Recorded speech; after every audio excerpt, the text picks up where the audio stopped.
வணக்கம் நேர்களே, நான் உங்கள் ஆஸ்ட்ரோ பூர்ணா, என் கணித ஜோதிடம் மற்றும் ஆன்மீக பரிகார ஆராய்ச்சியாளர்.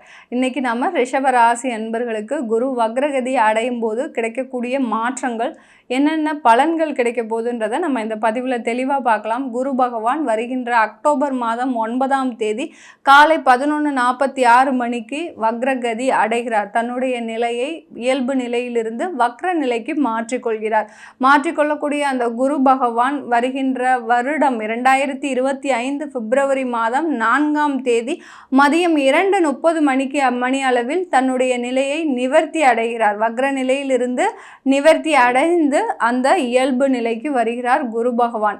இந்த இயல்பு நிலையில் வக்ர நிலையிலிருந்து இயல்பு நிலைக்கு வரும்போது எந்த நட்சத்திரத்தில் இருக்கிறார் அப்படின்னு பார்க்கும்போது குரு பகவான் வக்ரகதி அடையும் போது அக்டோபர் மாதம் மிருகஷீரிடம் 2ஆம் பாதத்தில் இருக்கிறார். குரு பகவான் வக்ரகதி அடைந்து பின்னோக்கி நகர்ந்து தன்னுடைய நிவர்த்தி நிலை வரும்போது ரோஹிணி நட்சத்திரம் 2ஆம் பாதத்தோட நிறைவடைகிறார். இப்படி இருக்கக்கூடிய இந்த குரு பகவான் இந்த ரிஷப ராசி அன்பர்களுக்கு நிறைய மாற்றங்களை, இது கிட்டத்தட்ட 4 மாதங்கள் இந்த வக்ர நிலையிலேயே இருக்க போறார் குரு பகவான். நிறைய மாற்றங்களை கொடுக்கக்கூடிய ஒரு நேரமாக தான் இருக்க போகுது இந்த ரிஷப ராசி அன்பர்களுக்கு. அதை பற்றி தான் இந்த பதிவில் நம்ம தெளிவாக பார்க்க போகிறோம். இந்த சேனலில் நீங்கள் முதன்முறையாக பார்த்துட்டு இருக்கிறீங்க, சப்ஸ்கிரைப் பண்ணாமல் சப்ஸ்கிரைப் பண்ணிக்கோங்க. பெல் பட்டனில் ஆல் ஆப்ஷன் சூஸ் பண்ணிங்கன்னா உங்களுக்கு என்னுடைய அடுத்தடுத்த பதிவுகள் நோட்டிஃபிகேஷனாக வந்துட்டு இருக்கிறோம். குரு பகவான் கடந்த மே மாதம் பெயர்ச்சியாகி, அதாவது மேஷ ராசியிலிருந்து ரிஷப ராசிக்கு பெயர்ச்சியாகி வந்தார்.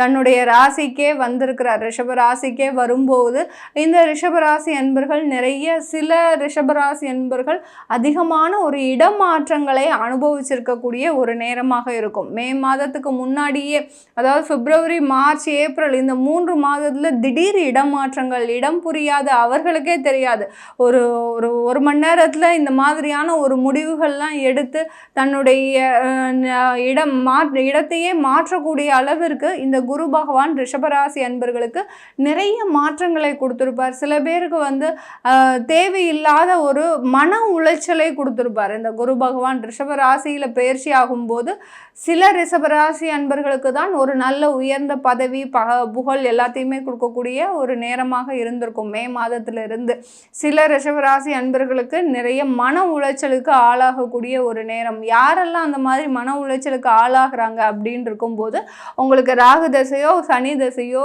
அடுத்து பார்த்திங்கன்னா கேது திசையோ, செவ்வாய் திசையோ, இந்த 4 திசை அன்பர்கள் பார்த்திங்கன்னா இந்த குரு பயிற்சி ஆனதுலேருந்து மிக கொடுமையான ஒரு நிகழ்வுகள்லாம் நடந்திருக்கும். தேவையில்லாத அவமானங்கள், என்னைக்கோ வாங்கின கடனுக்காக இன்னைக்கு உங்களை சொல்லி காமிக்கிற அளவுக்கு அதை நீங்கள் கடனை அடைச்சி எல்லாம் செஞ்சு முடிச்சிருப்பீங்க. ஆனாலும் அந்த ஒரு வார்த்தைன்றது இன்றைய அளவில் இந்த மே மாதத்துலேருந்து அதை சொல்லி காமிக்கக்கூடிய ஒரு நேரமாக இருக்கும். உறவினர்கள் மத்தியில் அவமானப்படக்கூடிய, அசிங்கப்படக்கூடிய ஒரு நிலைக்கு ஆளாகப்பட்டிருப்பீங்க இந்த ரிஷபராசி அன்பர்கள். ரிஷபராசி அன்பர்கள் பொதுவாகவே குணத்தில் பார்த்திங்கன்னா ரொம்ப நேர்மையான ஒரு குணத்தை உடையவர்கள். அதே சமயத்தில் ரொம்ப சகிப்புத்தன்மை, இதெல்லாம் அட்ஜஸ்ட் பண்ணி போய்க்கலாம், இதெல்லாம் ஒரு பிரச்சனையா அப்படின்ற அளவிற்கு சகிப்புத்தன்மை உடையவர்கள். யார் என்ன திட்டினாலும் சரி, யார் என்ன அவமானப்படுத்தி அசிங்கப்படுத்தினாலும் சரி, தன்னுடைய வாழ்க்கையில் நான் இப்படித்தான் இருக்கணும், இப்படி இருக்கக்கூடாது அப்படின்னு ஒரு வாழ்க்கையை ஒரு நல்ல நேர்த்தியோடு நடத்துபவர்கள் இந்த ரிஷபராசி அன்பர்கள். அப்படிப்பட்ட அந்த ரிஷபராசி அன்பர்களுக்கு நீங்கள் ஜூன் ஜூலையிலேருந்து பார்த்திங்கன்னா ரொம்ப கோபம் அதிகமாக வந்துக்கிட்டே இருக்கும். எதனால் இப்படி வருது உங்களுக்கு அப்படின்ற ஒரு எண்ணம் உங்களுக்கு தோன்றிக்கிட்டே இருக்கும். ஏன்னா சந்திரன் மேலே குரு போகும்போது இந்த மாதிரியான ஒரு சின்ன அசம்பாவிதங்கள், அடுத்து பார்த்திங்கன்னா தேவையில்லாத தொந்தரவுகள்லாம் வரக்கூடிய சில நேரமாக இருந்திருக்கும். சில ரிஷபராசி அன்பர்களுக்கு தொழிலில் பார்த்திங்கன்னா கடுமையான ஒரு இறக்கங்கள், இதுவரைக்கும் எந்த மாதிரியான ஒரு வீழ்ச்சியை நீங்கள் இதுவரைக்கும் கண்டிருக்க மாட்டீங்க. இந்த குரு பகவான் மே மாதத்தில் பெயர்ச்சியாய் வந்ததுலேருந்தே உங்களுக்கு இந்த மாதிரியான ஒரு மாற்றங்கள் நடக்க ஆரம்பிச்சிருக்கும். இப்படி இருக்கக்கூடிய இந்த ரிஷபராசி என்பவர்களுக்கு ஏண்டா நம்ம தொழில் செய்கிறோம், இந்த தொழிலிருந்து நம்ம வெளியில் வேறு வேலைக்கு போகலாம் அப்படின்னு நினைத்த சில ரிஷபராசி அன்பர்கள் அந்த தொழிலையும் விட்டு வேலை இல்லாமலும் பல பேர் இந்த வேலை இல்லாமல் தவிச்சிட்டு இருக்கக்கூடிய நண்பர்களாக தான் இருக்கிறீங்க. இப்படி இருக்கக்கூடிய இந்த ரிஷபராசி அன்பர்களுக்கு இந்த குரு வக்ரகதி எந்த மாதிரியான விளைவுகளை தரப்போறாரு, எந்த மாதிரியான ஒரு மாற்றத்தை கொடுக்க போறாரு பார்த்தீங்கன்னா, இந்த குரு வக்ரம் அப்படின்ற போது குருவாகப்பட்டவர் சுப கிரகம். அவர் எப்போதுமே இந்த நவ கிரகங்கள்ல ஒரு ராஜ கிரகமாக திகழப்படுபவர். எல்லா இடத்துலையுமே ஒரு ஜாதகம் பார்க்குறாங்கன்னாலே ஒரு ஜாதகரே என்னுடைய குரு எந்த நிலைமையில இருக்கு, எனக்கு குரு பார்வை இருக்குதா, எனக்கு குருவுடைய ஆசிர்வாதம் இருக்குதா, இப்படிலாம் நிறைய அந்த குரு சம்பந்தமான கேள்விகள் கேட்டுக்கொண்டே இருப்பாங்க. அப்படி இருக்கும்போது அந்த 9 கிரகங்கள்லயே மிகவும் சிறப்பு வாய்ந்த கிரகம் சுப கிரகம்னு சொன்னாலே அந்த குரு தான். அந்த அப்படிப்பட்ட அந்த சுப கிரகம் ஆகப்பட்டவர் தன்னுடைய கதியை வக்ரகதியாக மாற்றிக்கொள்கிறார். நீங்க இப்ப சாதாரணமா ரொம்ப இயல்பு நிலையில வேலை செஞ்சிட்டு இருக்கிறீங்க, ஆஃபீஸ்ல என்ன கோவம் என்ன ஒரு பிரச்சனை வந்தாலும் அதுல ரொம்ப இயல்பு நிலையாக வேலை செஞ்சுட்டு இருக்கிறீங்க, எந்த விதமான கோபமும் படாமல் எல்லாருக்குமே அட்ஜஸ்ட் பண்ணி சூழ்நிலைக்கு ஏற்றவாறு மாற்றிக்கொண்டே இருக்கிறீர்கள்னு வச்சுக்கோங்க. இப்போ திடீர்னு நீங்கள் உங்களுடைய நிலைமையை மாற்றுகிறீங்க. எப்படியோ இருந்த மனுஷன் திடீர்னு கோபம் வருது, அதிகமான ஒரு ஆத்திரம் வருது, தேவையில்லாத சொற்கள் பல பேரை பார்த்து நீங்கள் பேசுகிறீங்க. இந்த மாதிரியான ஒரு நிலைமையெல்லாம் வரும். எதனால அந்த மாதிரி வருது? அதே மாதிரி தான் இந்த குரு வக்ர நிலை அடையும் போது ஒரு சுப கிரகமாகப்பட்டது வக்ரகதி அடையும் போது ஒரு பாவத்தன்மையை பெறுகிறது. உங்களுக்கு ஒரு மோசமான விளைவுகளை தருமா அப்படின்னு பார்க்கும்போது அது இருக்கின்ற இடத்தை பொறுத்து தான் அந்த குரு வக்ரம் தன்னுடைய பலன்களை கொடுக்கக்கூடிய ஒரு நேரமாக இருக்கும். இப்போ இந்த ரிஷபராசி என்பர்களுக்கு இந்த குரு பகவான் யாரு அப்படின்னு பார்த்தோம்னா அஷ்டமாதிபதி. அந்த குரு பகவான் பார்த்தீங்கன்னா உங்க ராசிக்கு அஷ்டமாதிபதியும் லாபஸ்தானாதிபதியும் கூட. அந்த லாபஸ்தானாதிபதி உங்களுடைய ராசியிலேயே இருக்கிறார், வக்ரம் அடைஞ்சாச்சு. அக்டோபர் மாதம் வக்ரம் அடைகிறாருனாலே உங்களுக்கு அந்த தொழிலில் விறுவிறுப்பான ஒரு மாற்றங்கள். இது நாள் வரைக்கும் அந்த தொழிலில் அந்த கடன்காரங்க வந்து நிற்கிறது, ஒரு தொழில் செய்ய விடாமல் ஏதோ ஒரு ஃப்ரெண்ட்ஸ் வந்து உங்களை இம்சப்படுத்துறது, அடுத்து பார்த்தீங்கன்னா ஏதோ ஒரு ஆர்டர்ஸ் எடுக்கிறீங்க, அதை சரியாக ஒரு எக்ஸிக்யூட் பண்ண முடியாத ஒரு நிலைமைக்கு ஆளாகியிருப்பீங்க. ஏதோ ஒரு சின்ன சின்ன தடங்கல்கள் உங்களுக்கு இந்த ரிஷபராசி அன்பர்களுக்கு இருந்துக்கிட்டே இருக்கும். இப்போ இந்த காலகட்டத்தில் உங்களுடைய மனநிலை எப்படி இருக்க போகுது? யார் வந்தா என்ன, நம்மளுடைய வேலையை செய்யணும், யார் வந்தாலும் நம்ம கண்டுக்கவே கூடாது. இப்பதான் இந்த ரிஷபராசி அன்பர்கள் தன்னுடைய உண்மையான ஒரு தொழிலை நடத்தக்கூடிய ஒரு அன்பர்களாக இருப்பீங்க. ஏன்னா உங்க மனப்பக்குவம் பார்த்தீங்கன்னா இப்போ ஒரு விறுவிறுப்பான ஒரு சூழ்நிலையில கடந்து செல்ல போகுது. நம்மளுடைய தொழிலில் நிறைய வளர்ச்சி படுத்தணும், அடுத்து நிறைய ஒரு மாற்றங்களை கொண்டு வரணும். ஏன்னா சமுதாயத்தில் நீங்க பட்ட அவமானங்கள் கஷ்டங்கள் மிக ஏராளம். அந்த அவமானத்தில் இருந்தும் யாரெல்லாம் உங்களை ஏளனமா பேசினாங்களோ அதுதான் உங்களுடைய மைண்ட்ல ஓடிக்கிட்டே இருக்கு.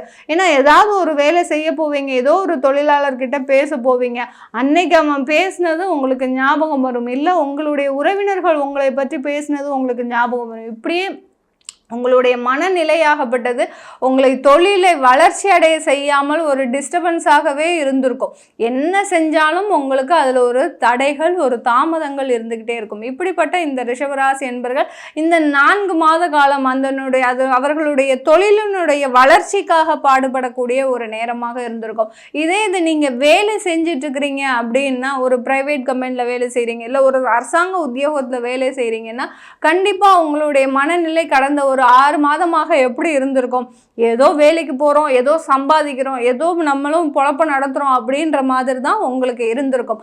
ஆனால் இப்போ இந்த வக்ரகதி அடையும் போது உங்களுடைய டார்கெட்டை நீங்கள் அச்சீவ் பண்ணணும், எல்லாரும் வீடு வாங்கியிருக்கிறாங்க நம்மளும் வீடு வாங்கணும் அப்படின்ற ஒரு தனக்கு உண்டான வாழ்க்கையை தேர்வு செய்வதற்குண்டான ஒரு நேரமாக தான் உங்கள் மனநிலை இருக்க போகுது. உங்களுடைய வேலை வாய்ப்பில் பார்த்தீங்கன்னா அதிகமான ஒரு மாற்றத்தை விரும்ப போகிறீங்க.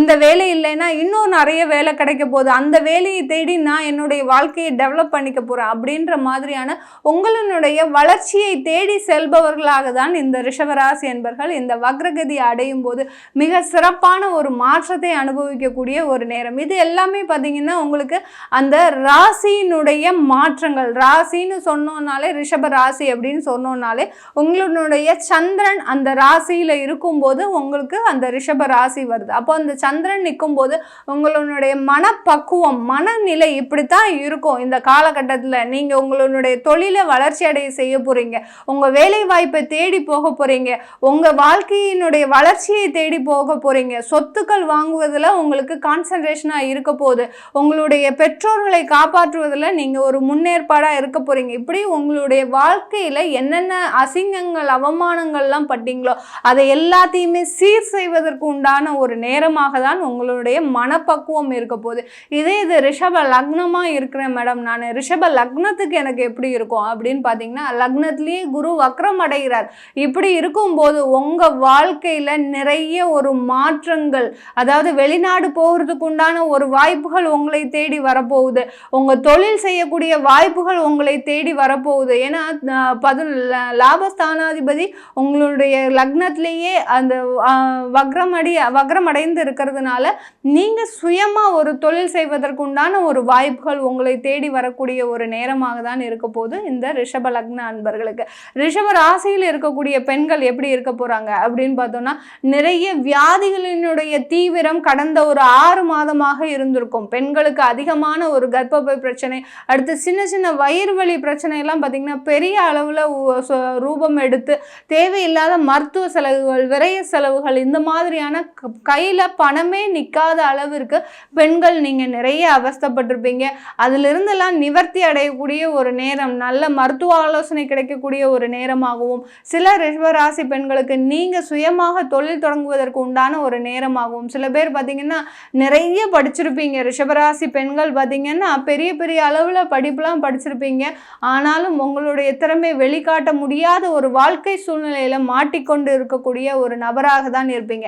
அதிலிருந்தெல்லாம் விடுதலை அடைவதற்கு உண்டான ஒரு சரியான ஒரு காலகட்டமாக தான் இந்த ரிஷபராசி பெண்களுக்கு இந்த காலகட்டம் ஒரு நல்ல ஒரு சிறப்பு வாய்ந்த ஒரு காலகட்டமாக இருக்க போகுது. இந்த 4 மாதத்தை இந்த ரிஷபராசி அன்பர்கள் மிக அருமையாக பயன்படுத்தினீங்கன்னா, சில பேருக்கு நிறைய ஆர்டர்ஸ்லாம் வரப்போகுது, தொழில் சம்பந்தமான ஆர்டர்ஸ், அடுத்து வேலைவாய்ப்பு சம்பந்தமான ஒரு வாய்ப்புகள், இந்த மாதிரிலாம் வரக்கூடிய ஒரு காலகட்டமாக தான் இருக்கும். இதை நீங்கள் நல்லா சூஸ் பண்ணி பயன்படுத்தி நீங்கள் செஞ்சிட்டீங்கன்னா ரிஷபராசி என்பர்கள் உங்களுடைய வாழ்க்கை தரம் ஒரு படி முன்னேறி அடுத்த கட்ட வளர்ச்சியை அடைவதற்கு உண்டான ஒரு சிறந்த ஒரு நேரமாக தான் இருக்க போகுது. ரிஷபராசியில் 3 நட்சத்திர அன்பர்கள், கார்த்திகை, ரோகிணி, மிருகசீரிடம், இந்த 3 நட்சத்திர அன்பர்களுமே பார்த்தீங்கன்னா இந்த காலகட்டத்தில் உயர்ந்த பதவியையும், அடுத்து பார்த்தீங்கன்னா ஒரு நல்ல ஒரு இடம் மாற்றத்தை, ஒரு நிரந்தரமான ஒரு வருமானத்தை அடையக்கூடிய ஒரு நபர்களாகவும், சில பேருக்கு அரசாங்க உத்தியோகத்திற்காக நீங்கள் வெயிட் பண்ணிட்டு இருந்திருப்பீங்க. அது எல்லாமே அரசாங்க உத்தியோகம் கிடைப்பதற்கு உண்டான ஒரு சிறந்த ஒரு மாதங்களாகவும் தான் இந்த ரிஷபராசி என்பவர்களுக்கு கிடைக்க போகுது. வெளிநாட்டில் இருக்கக்கூடியவர்களுக்கு இந்த காலகட்டம் குரு வக்ரம் அடைகிறாரு அப்படின்னாலே ரிசர்ச் இன்ஸ்டியூட்டில் படிக்கிறவங்க, அடுத்து ரிசர்ச் இன்ஸ்டியூட்டில் வேலை பார்க்குறவங்க, இந்த மாதிரி அது மருத்துவத்துறையில் வேலை பார்க்குறவங்க, இவங்களுக்கு எல்லோருக்குமே இந்த குரு வக்ரம் நிலை பார்த்தீங்கன்னா தன்னுடைய வாழ்க்கையினுடைய வளர்ச்சியை அடைவதற்கான ஒரு உச்சத்தை அடைவதற்கு உண்டான ஒரு நேரமாக தான் 4 மாதங்கள் இருக்க போது. இது நம்ம எல்லாமே கோச்சார நிலவரப்படி பலன்கள் சொல்லியிருக்கிறோம். உங்களுடைய சுய ஜாதகத்தில் குருவோடைய தசாபுத்தி நடக்குது, அடுத்து குரு வக்ரமாகவே இருக்கிறாரு. அப்படி இருக்கும்போது என்ன மாதிரியான ஒரு மாற்றங்கள் நடக்கணும் அப்படின்றத நீங்கள் தெரிஞ்சுக்க விருப்பப்பட்டாலும், உங்களுக்கு ஜாதகம் இல்லை, ஜாதகம் எழுதணும் அப்படின்னு நினைச்சாலும், உங்கள் குழந்தைகளுக்கு நியூமராலஜி படி பேர் வைக்கணும்னு நினைக்கிறவங்க கீழே இருக்கிற நம்பருக்கு வாட்ஸ்அப்பில் அப்பாயின்மெண்ட் வாங்கிக்கிட்டு நீங்கள் என்கிட்ட கன்சல்ட் பண்ணிக்கலாம். உங்களிடமிருந்து விடைபெறுவது உங்கள் ஆஸ்ட்ரோ பூர்ணா. நன்றி, வணக்கம்.